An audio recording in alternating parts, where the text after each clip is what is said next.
Hello and welcome to Module 4.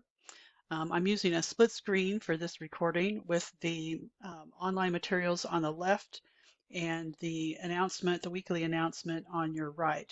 And that's so we can scroll down simultaneously and see how the announcements relate directly to the online materials. First of all, good news. By the end of Module 4, you will be halfway through the course. That marks the halfway point and indicates that you will have completed half of the coursework for this class. It's important to make note of the progress that you're making on your educational goals, not just for this class, but for your degree program at Southern New Hampshire. So things like halfway points are important to take notice of.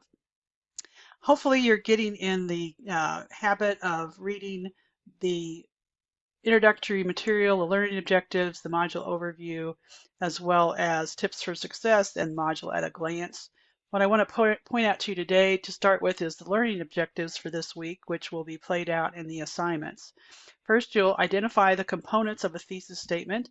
Then you'll write a thesis statement, and you'll be posting that in the discussion. You'll identify quotes or paraphrases relevant to your persuasive essay, and you'll identify key points to your thesis statement. That will also go into the discussion. And I want to point out an important tip for success, the first one.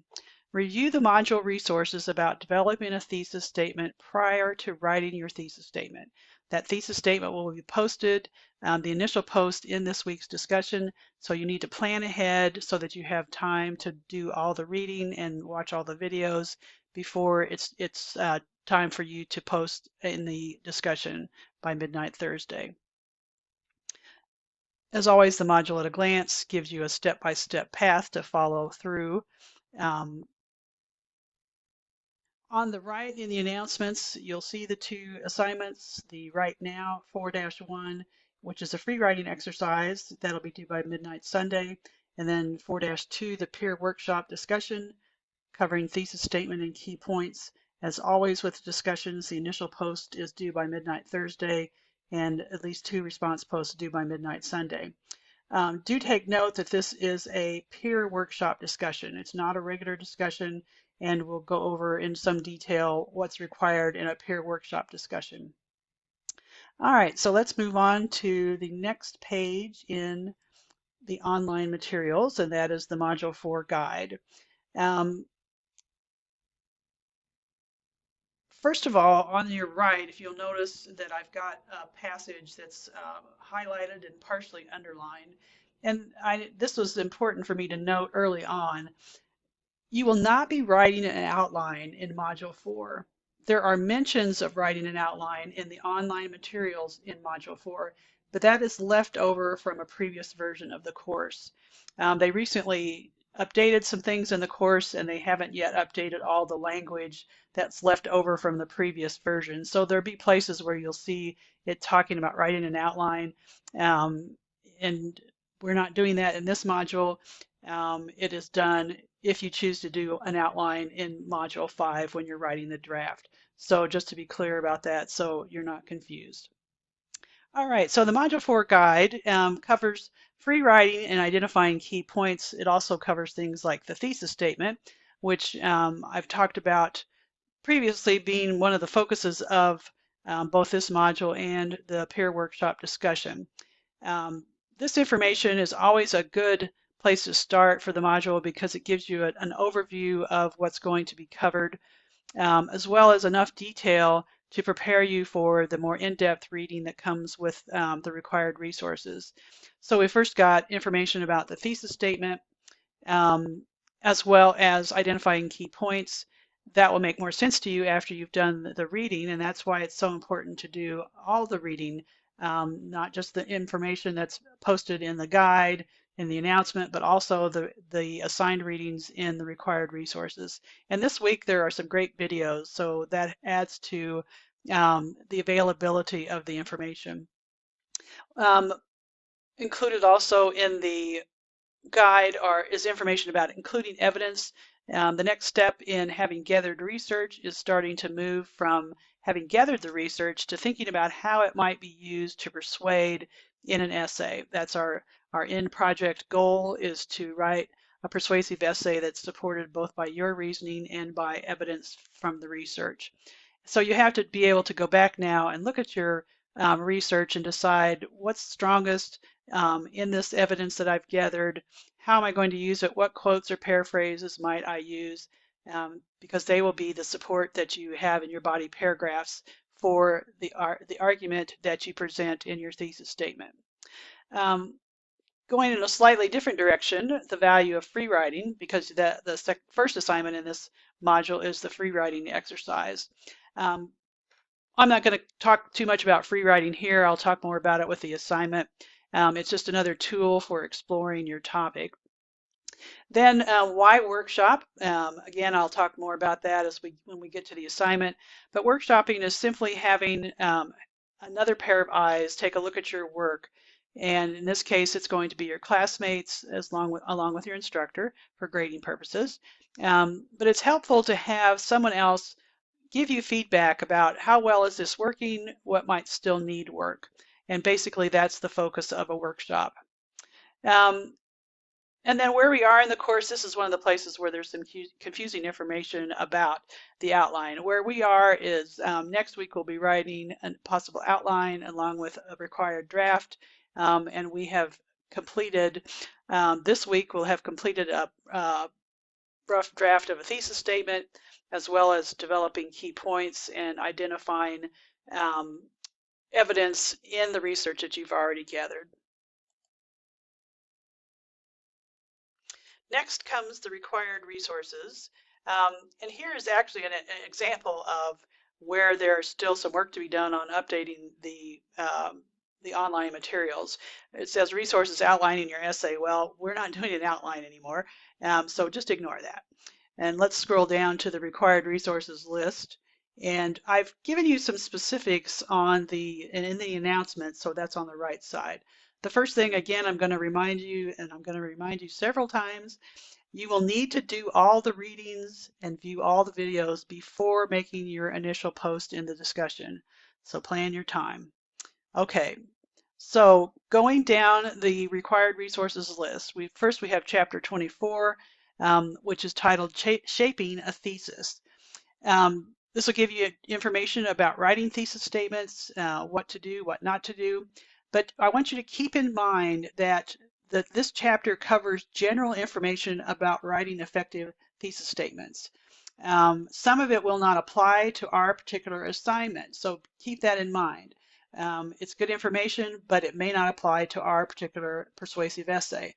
For example, your thesis statement for our persuasive essay must come at the end of the first paragraph. That's the introduction paragraph. In other essays, your thesis statement may come elsewhere. But for our purposes, for this persuasive essay, the project that we're working on, your thesis statement must come at the end of the first paragraph, that introduction paragraph. Also, the claim in your thesis statement is what you believe to be true about your topic. Sometimes it's called a stance in persuasion. The language in the reading, I believe, is claim. This is what you will be defending in your persuasive essay, and it is simply what you believe to be true about your topic. Then the next reading is chapter 36, also in the e-textbook, Memorable Openings and Closings. While all essays need an introduction and conclusion paragraph, you won't be writing those until next week when you write your draft in Module 5.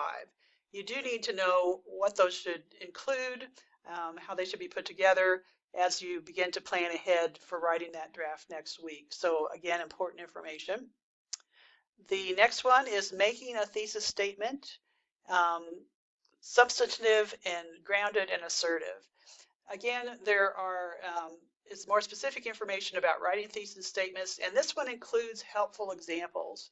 Since you'll be writing a thesis statement this week and sharing it in the discussion to receive feedback, it's really important that you use those examples to help you think about how you can present the focus of your persuasive essay in a thesis statement.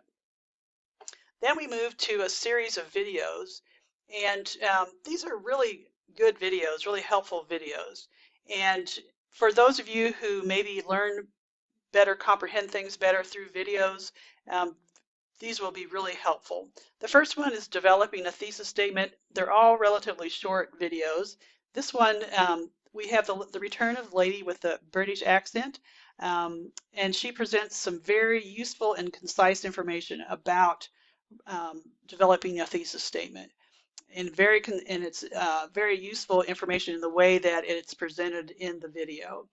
Um, you can always save the links to the videos if you want to easily go back and review one. They're both in the online materials here in Module 4, but also since they're YouTube videos, you can just bookmark those as well. The next video is counter arguments. We haven't yet specifically talked about counter arguments.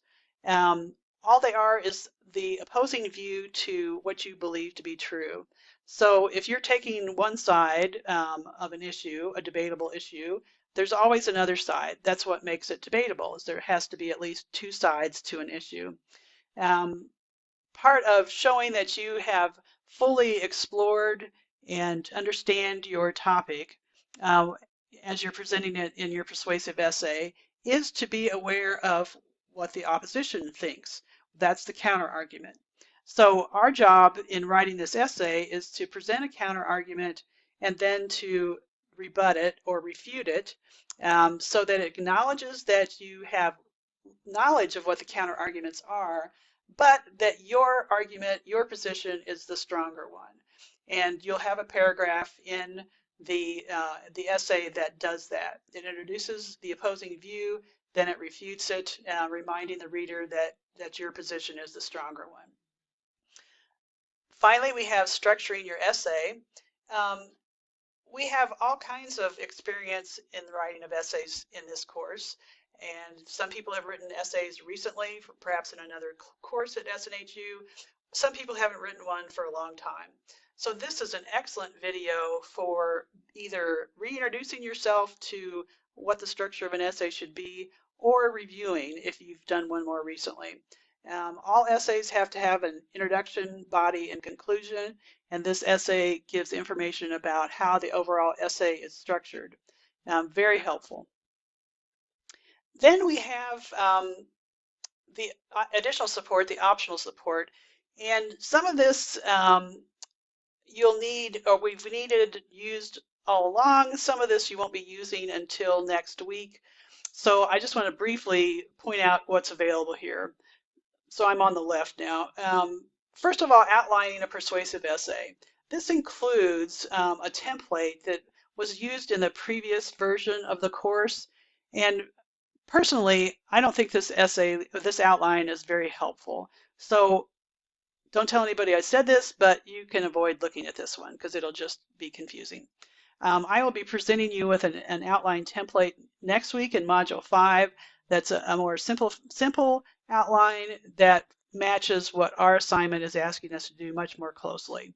The next one is as APA Style Basics. This one has appeared in previous modules. It's working with teaching you how to correctly cite quotes and paraphrases, and you need to be able to start doing that in Module 5 when you write your draft. The next one is a textbook writing. This one is important. More important, though, in Module 5 where you're writing the draft.